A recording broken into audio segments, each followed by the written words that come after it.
Good morning, everyone. This is Jeffe Kennedy, author of fantasy romance and romantic fantasy. I'm here with my first cup of coffee, which is delicious. It's a beautiful morning here, Santa Fe. It's a beautiful morning every day in Santa Fe. Um, yeah, I'm here a bit earlier. Those of you on video can see by the light. It's just now coming up on 7 o'clock. Managed to get an early start today so I can get in an hour of writing before I go to writer coffee. So, trying to be organized. Oh, and I should say that today is Thursday, July 29th. 29 is also a good number.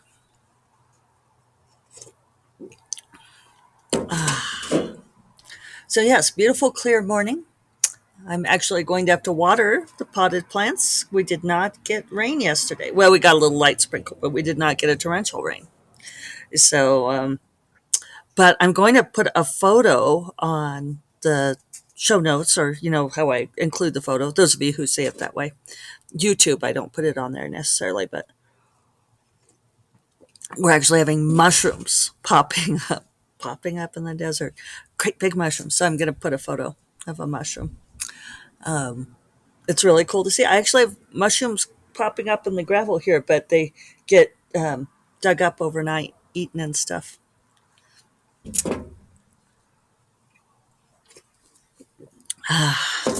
So, so apparently saying that presenters should get paid upsets people. Cannot believe some of the responses I'm getting. And it's ongoing. Like people keep responding to that Facebook post, and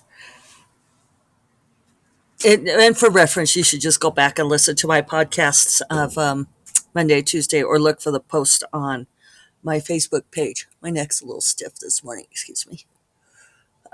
It's all these people jumping on my head and complaining. Um, I'm noticing a lot of our grapes are gone. I think they're getting et. Huh. We've also been getting some hail occasionally, so the grape arbor's a little bit battered. Um, so yeah, people are upset that I said, or look for the Facebook post where I talk about being asked to graciously donate my time. So can I make it clear? I mean, you guys, I'm probably preaching to the choir here, but I didn't say that I don't graciously donate my time. I didn't say that there aren't causes that are worthy of being donated to. I also, I'm just going to rant to you guys. Is that all right? I also really don't need people to explain to me how cons work. Science fiction and fantasy conventions. I keep having people saying things to me like, well, I've been going to SF cons for many years. And it's like, oh, well, and I've been sitting in my grape arbor picking my nose. It's like, yes, I know how cons work. I have been to them. Um, I appreciated that one of my friends, actually Emily Ma, we'll just out her. I appreciate that Emily said, you're the fucking president of CEFWA. You don't need anyone splaining to you how conferences work. It's like, geez, people. So, yes, I know that people who run cons are volunteers. There is a logical fallacy that because somebody decides to donate their time and work as a volunteer to create something out of passion because they want to have the con, uh, that's awesome. It's a logical fallacy that they should then expect everybody else to donate their time, um, especially when you want people who are professionals to provide the content. And I just feel like this should not be such a radical idea, and people are getting really annoyed with me. I had one person who had asked me to do a workshop. Um, I won't get into specifics. You guys could probably guess, but it's a group I work with all the time. Not Cephala. There's another clue. Um, but I have I have volunteered for this group, graciously donated my time, volunteered for this group for more than 10 years now, right? I have been, I have given all kinds of time and attention to this group. And they had asked me if I would give a presentation in October. And I had said yes, knowing full well I would not be paid for that because I was fucking graciously donating my time. I'm not so gracious this morning, am I? Um, well, this gal emailed me last night and she said, well, I feel like by asking you to present in October that I put you in a difficult position and you know that we wouldn't be able to pay you. And if you don't feel like you can do this, I would totally understand. And I was like, oh, guess you saw the Facebook post. You're not on video. I was like making the bless your heart face. Um, really annoyed me. It annoyed me, you guys. So I wrote back and said, well, I'm sure you saw the Facebook post since you've just emailed me out of the blue. And what can I say?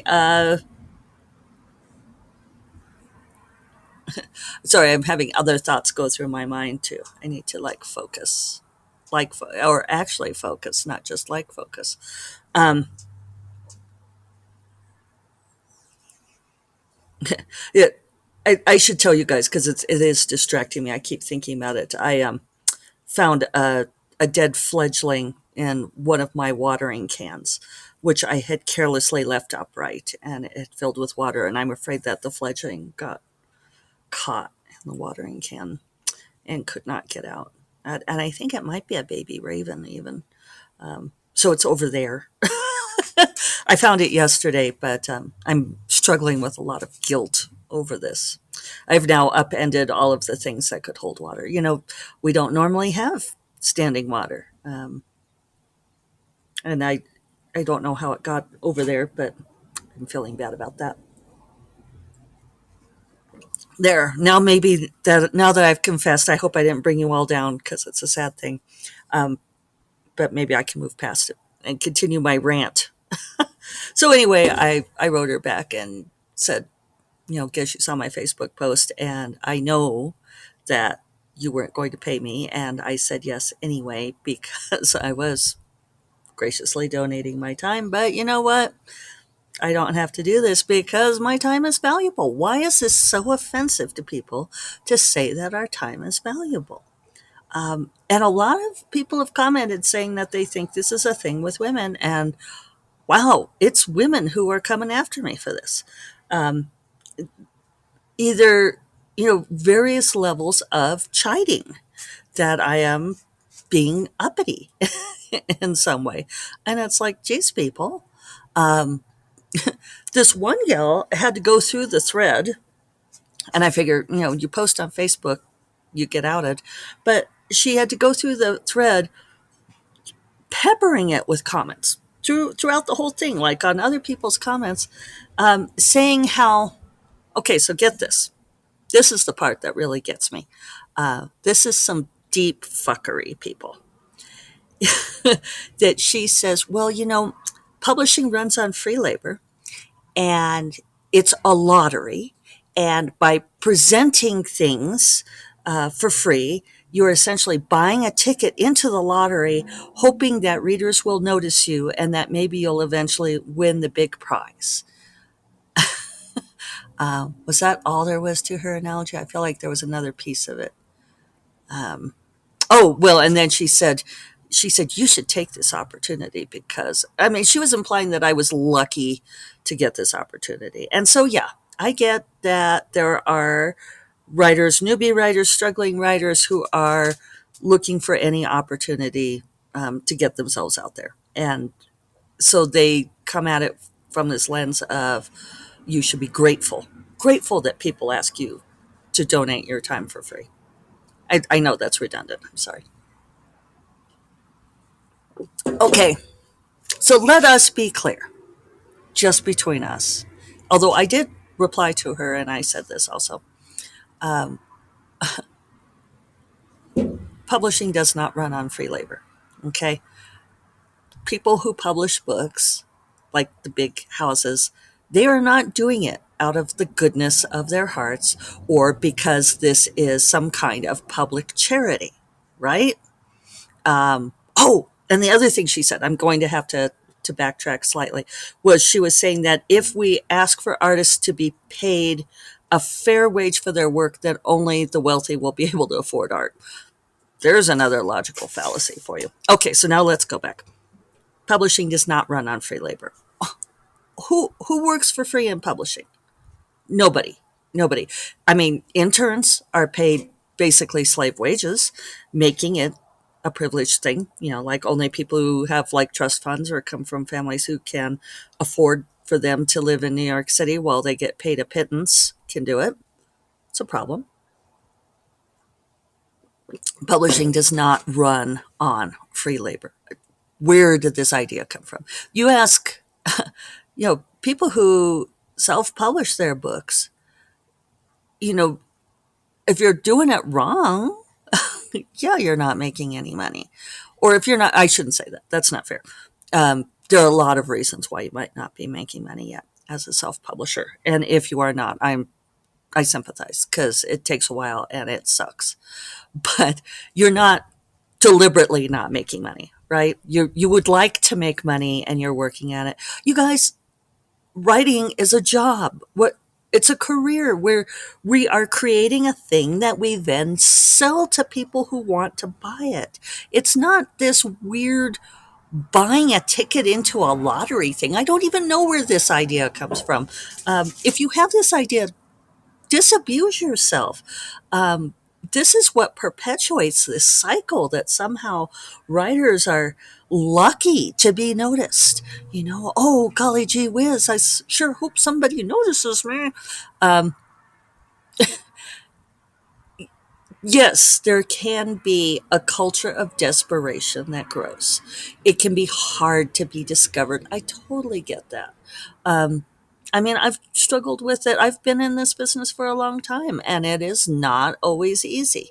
My mom texted me yesterday or the day before that she saw The Promised Queen at her local library, and she was so excited. And she was like, "That's really exciting for a mommy."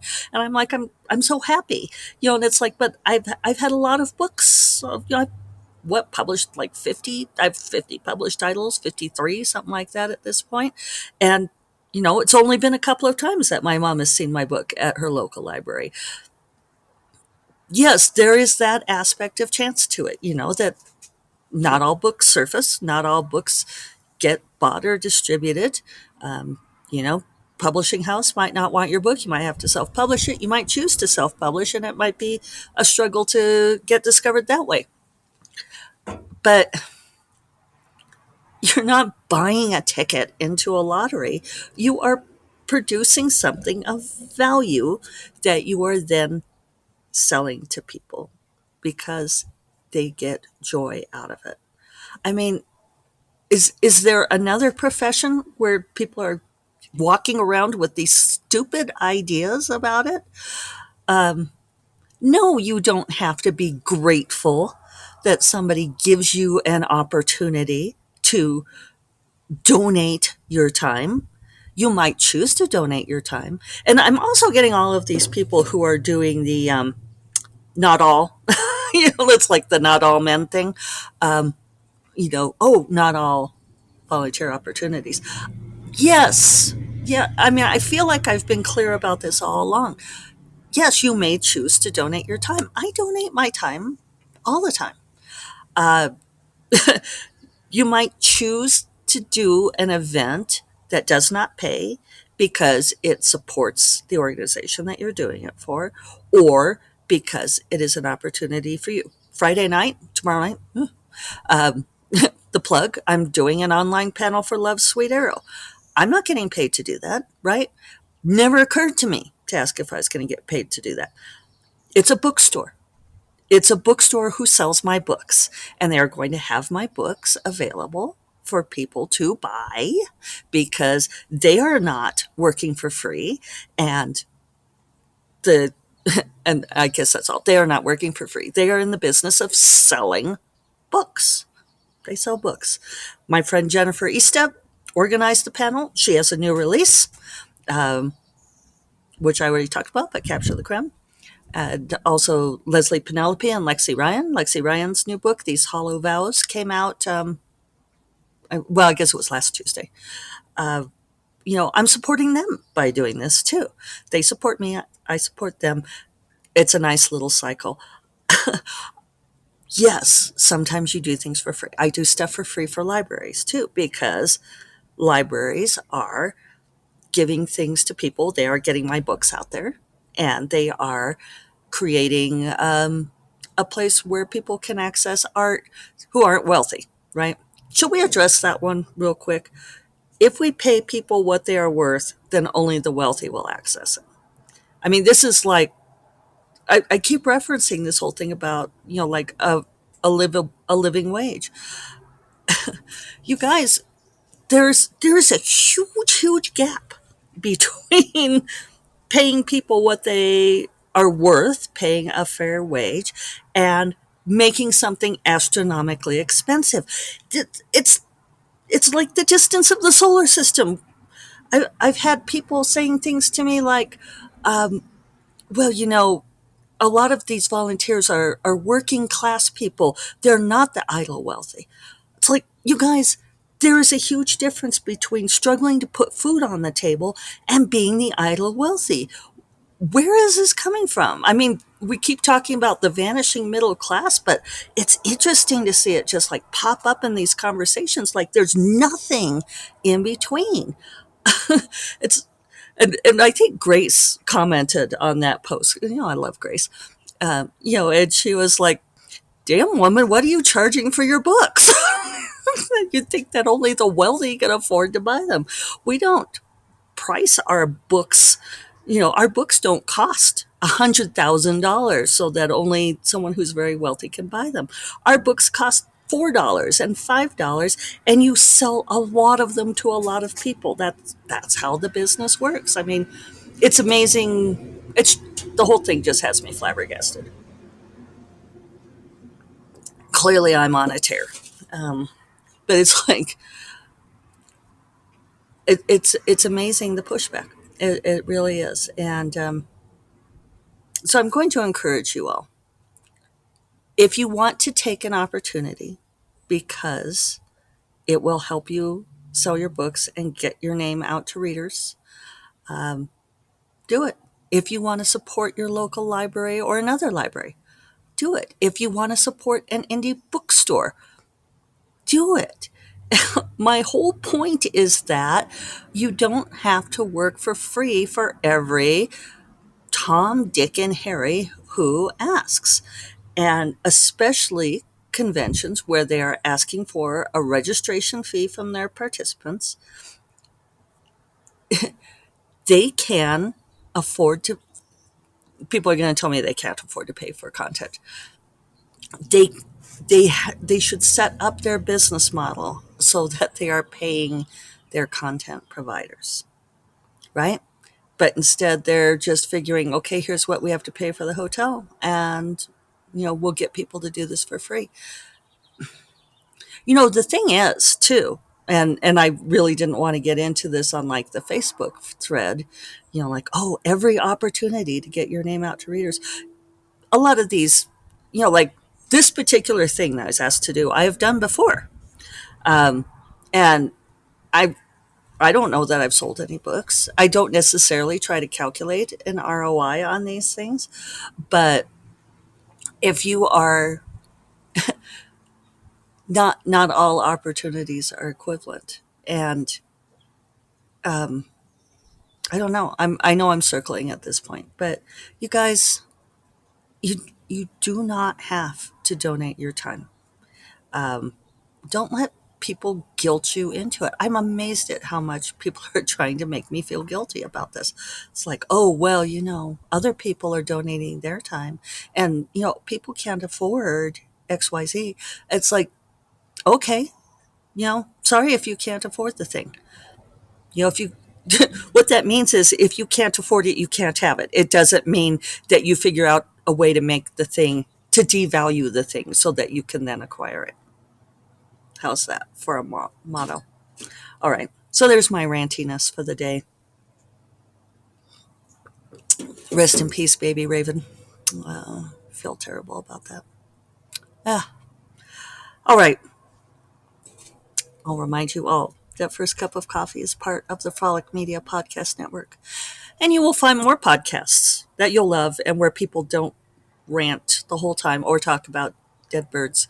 Um, so you could check them out. And I will talk to you all tomorrow.